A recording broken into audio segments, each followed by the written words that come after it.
کبیرہ شراب سے بچو، نشوں سے بچو، جھوٹ سے بچو، جھوٹ سے بچو، جھوٹ سے بچو، جھوٹ سے بچو۔ میرے نبی نے فرمایا میرا امتی ہر گناہ کر سکتا ہے، ایک جھوٹ نہیں بول سکتا، ایک دھوکہ نہیں دے سکتا۔ دھوکہ نہ دو، خاص طور پر یہاں کے لوگوں کو دھوکہ دینا تو بہت بڑی گراوٹ ہے۔ یہاں کی حکومت نے تمہارے ساتھ کیا کچھ نہیں کیا، تم انہی کو دھوکہ دو۔ ٹیکس بچانے کے لیے جھوٹ بولو، کتنے پیسے بچا لو گے؟ جھوٹ بول کے تم نے سارا ملک بچا لیا تو اللہ کی قسم گھاٹے کا سودا ہے۔ پیسہ نہ بچاؤ، سچ کو بچاؤ۔ سچ پراپرٹی ہے، پیسہ پراپرٹی نہیں ہے، سچ پراپرٹی ہے۔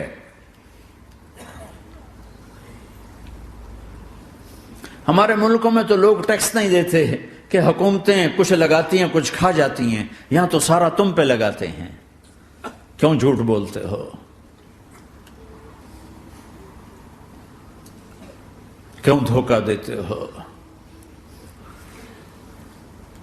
احسان دانش کی کتاب زندگی میں ایک واقعہ میں نے پڑھا کہ جب انگریز کی حکومت تھی ہندوستان پہ تو ایک دلی میں ایک گرو تھا جو جیب کترا تھا، اس کے آگے چیلے تھے جو جیب کاٹ کے کمائی دیتے تھے۔ تو ایک دن ایک اس کا چیلا یعنی ایک لڑکا 2 روپے لے کر آیا، تو اس کے ٹیچر نے اس کو ڈانٹا کہ اتنے تھوڑے پیسے آج لائے ہو، صرف 2 روپے۔ تو اس نے کہا استاد جی آج بڑا موٹا مال پکڑا تھا، آج ایک انگریز کی جیب کاٹی تھی، بڑے پیسے تھے۔ لیکن جب میں 4 قدم چلا تو مجھے خیال آیا کہ اگر قیامت کے دن عیسیٰ علیہ السلام نے میرے نبی کو تانا دے دیا، گلہ دے دیا کہ آپ کے امتی نے میرے امتی کی جیب کاٹی تھی، تو پھر میں اپنے نبی کو کیا جواب دوں گا؟ اور میرا نبی میری وجہ سے شرمندہ ہو کہ بس اس شرم میں جا کر میں نے اس کو واپس دے دیے اور یہ اپنے کے 2 روپے کھسکا کے لایا ہوں۔ تو وہ گرو نے اس کو 10 روپے انعام دیا کہ بیٹا یہ تیرا آج کا انعام ہے کہ تو نے خوب کیا۔ تو تمہارا ان لوگوں سے واسطہ ہے، عیسیٰ علیہ السلام تانا دے بیٹھے تو کدھر جاؤ گے؟ جھوٹ نہ بولو چاہے سب کچھ دینا پڑ جائے، جھوٹ بول کے پیسہ نہ بچاؤ، دھوکہ دے کے کاغذات نہ بناؤ۔ یہاں کی لڑکیوں سے اس لیے شادی کرنا کہ میرے کاغذات بن جائیں، اللہ کے واسطے ایسی ذلت کے کام نہ کرو۔ میرے نبی نے فرمایا جس نے دھوکہ دیا میری امت سے نکل گیا۔ نماز چھوڑنے پر کہا اس نے کفر کیا، جس نے نماز چھوڑی کفر کیا، اور جس نے دھوکہ دیا میری امت سے نکل گیا۔ من غش فلیس منا۔ جھوٹ نہ بولو، دھوکہ نہ دو، سب کچھ چلا جائے جانے دو، سچ کا ساتھ نہ، سچ کا ساتھ۔ ابن خراش رحمت اللہ علیہ کے بارے میں مشہور تھا، زندگی بھر کبھی جھوٹ نہیں بولا۔ حجاج کا زمانہ، ان کے 2 بیٹے حجاج کے خلاف جنگ میں شریک ہو گئے، پھر ان کو شکست ہوگی، وہ بھاگ گئے، پھر چھپتے چھپاتے گھر پہنچ گئے۔ سی آئی ڈی نے بتایا کہ وہ گھر آ گئے، تو حجاج نے کہا آج ابن خراش کا امتحان لوں گا۔ ان کو بلا لیا، کہنے لگا ابن خراش وہ تیرے 2 بیٹے ہمارے خلاف جنگ میں شریک ہوئے تھے، وہ پہ بھاگ گئے تھے، ان کی کوئی خبر ہے کہاں ہے؟ تو انہوں نے مسکرا کر فرمایا کہ حجاج زندگی موت تو اللہ کے ہاتھ میں، گھر آ چکے ہیں، گھر میں ہیں، ابھی وہیں چھوڑ کے آئے ہوں۔ تو حجاج نے کہا تیرے سچ پر تیرے بیٹے تجھے ہدیہ کرتا ہوں، اگر تو جھوٹ بولتا تیرا سر بھی اڑا دیتا، تیرے بچوں کا سر بھی اڑا دیتا، تیرے سچ پہ تجھے تیرے بیٹے تحفہ دیتا۔ مسلمان جھوٹ نہیں بولتا۔ چند پاؤنڈ کی خاطر تم کاغذات میں ہیرا پھیری کرو، ڈرو اس دن سے جس دن اللہ کے سامنے کھڑا ہونا ہے۔ یہاں کے پیپر بنانے کے لیے یہاں کی لڑکیوں کو دھوکہ دو، ڈرو اس دن سے جس دن اللہ کے سامنے کھڑے ہونا ہوگا۔ عیسیٰ علیہ السلام کا تانا اگر گلا آ گیا نبی کو تو کدھر جاؤ گے؟ سچ کے ساتھی بنو، سچ کے ساتھی بنو، سچ کے ساتھی بنو۔ ٹیکس دینا پڑے دو، دنو، تم پہ خرچ ہوتا ہے۔ ایک طرف 4 پیسے ہیں، ایک طرف سچ ہے، کہ مسلمان سچ بولتا ہے، جھوٹ نہیں بولتا۔ ایک دفعہ سہارنپور میں جھگڑا ہو گیا، ایک جگہ تھی ہندوؤں کی، مسلمانوں نے قبضہ کیا ہوا تھا، تو ہندوؤں نے کیس کر دیا، انگریز کا زمانہ تھا، عدالت میں۔ وہ مسجد بنانا چاہتے تھے، ہندو مندر بنانا چاہتے تھے،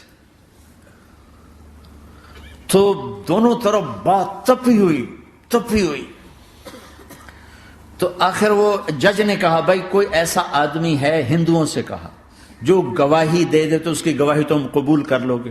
اور مسلمانوں سے بھی پوچھا تو ہندوؤں نے کہا جی ہاں، مفتی مظفر حسین صاحب اگر گواہی دے دیں کہ زمین مسلمانوں کی ہے تو ہم دے دیں گے۔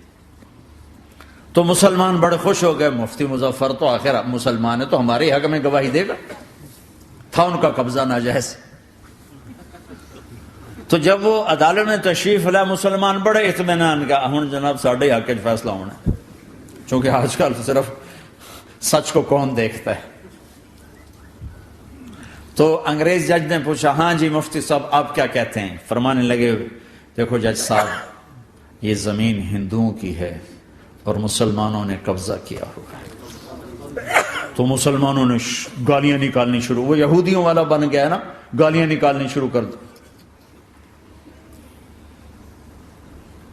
تو انگریز جج نے کہا آج مسلمان ہار گئے اور اسلام جیت گیا، آج مسلمان ہار گئے اور اسلام جیت گیا۔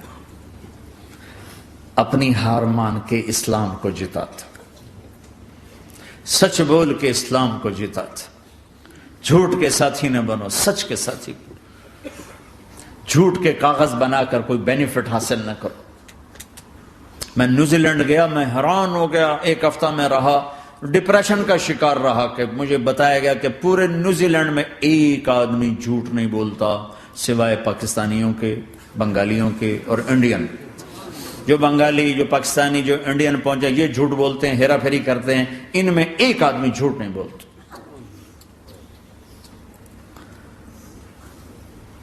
سچ تو ایک عالمی صفت ہے، جو اللہ کو نہیں مانتا وہ بھی کہتا سچ بہت اعلیٰ چیز، اور تمہیں تو تمہارا نبی کہہ رہا ہے الصدق ینجی والکذب یہلک، سچ نجات دیتا ہے، جھوٹ ہلاک کرتا ہے۔ آپ تشریف لے جا رہے تھے، آپ کو آواز آئی یا رسول اللہ، تو آپ نے ادھر ادھر دیکھا، کوئی نظر نہیں آیا، پھر آواز آئی یا رسول اللہ، پھر آپ نے دیکھا تو ایک ہرنی آپ کو پکار رہی تھی، ہرنی، وہ بندھی ہوئی رسی کے ساتھ۔ تو آپ اس کے قریب گئے، کیا ہوا؟ کہ آپ کا ساتھی مجھے پکڑ کے لایا ہے، میرے چھوٹے چھوٹے بچے ہیں، بھوک سے وہ تڑپ رہے ہوں گے، آپ مجھے چھوڑ دیں، میں ان کو دودھ پلا کے واپس آ جاتا ہوں۔ اب وہ پرائی چیز ہے، تو آپ نے کہا اگر تو واپس نہ آئی تو پھر، کہ اگر میں واپس نہ آئی تو اللہ مجھے آگ میں ڈال دے، جہنم۔ تو آپ نے اس کی رسی کھول دی اور خود وہیں بیٹھ گئے۔ وہ دوڑتے دوڑتے پہاڑوں میں غائب ہو گئے اور آپ وہیں بیٹھے رہے۔ کچھ دیر کے بعد آپ نے دیکھا وہ پہاڑ سے اتر کر آ رہی تھی، کہ یا رسول اللہ میں حاضر ہو گئی۔ تو آپ نے اس کو رسی سے باندھ کے وہیں کھڑا کر دیا اور خود وہیں بیٹھ گئے۔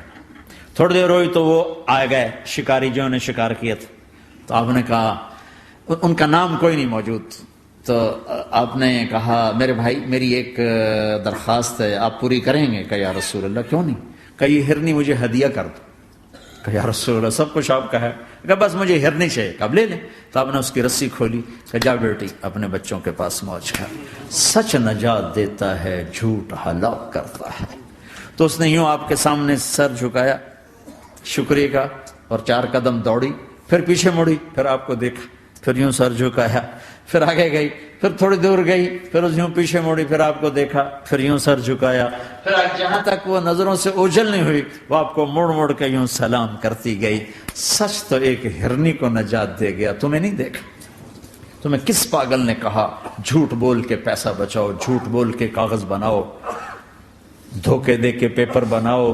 اللہ کے واسطے اس حقارت والی سوچ سے نکلو، انسانیت پر داغ نہ بنو، ان کے قدردان بنو جنہوں نے تمہیں پاسپورٹ دیے، جنہوں نے تمہیں تعلیم کے مواقع دیے، تمہیں ہر شے میسر کی، اور آخری ممکن حد تک تمہیں ظلم سے بچانے کی کوشش کی۔ محسن کے اوپر کیوں آئے تھے اس دیس میں؟ آئے ہو تو پھر دھوکے سے بچو۔ جھوٹ، مسلمان کہیں بھی ہو دھوکے سے بچتا ہے۔